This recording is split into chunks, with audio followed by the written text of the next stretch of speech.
the biggest challenge facing brands is measuring what's happening and linking it to results, I think. I think brands know there's a sort of illusion of measurement. They know how many Facebook fans they have or how many likes they have or retweets or YouTube views, but what does that mean in terms of driving sales? That's much harder. It's about being a bit more flexible and being prepared to test and learn, potentially make changes mid-campaign if things aren't working quite the way that you wanted to. So it's that more flexible and iterative approach, but within the context of a very strong campaign idea. I think we're constantly going to keep moving more spends into digital.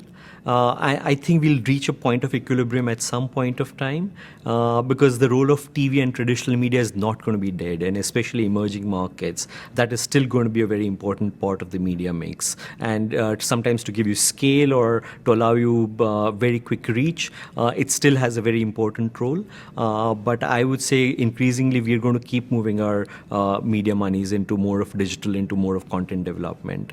I'm assuming an equilibrium will reach at about a 30% traditional and 70% digital, maybe a 20-80, but I think that's pretty much where we'll land up with. I think we've got tools and measures which we deploy now, which is not just on television advertising. So that is what I would say.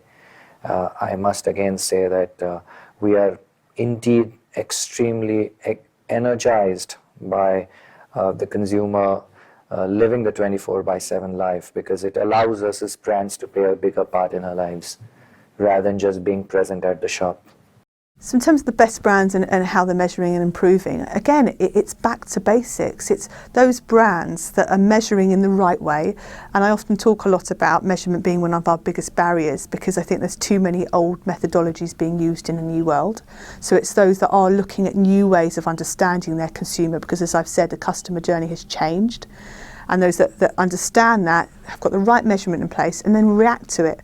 Because I think we're still too much in an old world where people are measuring campaigns and looking at almost the evidence after the event and not being able to make changes. So it's those that react almost real time to what they're learning, that they're the ones that are going to win in this world.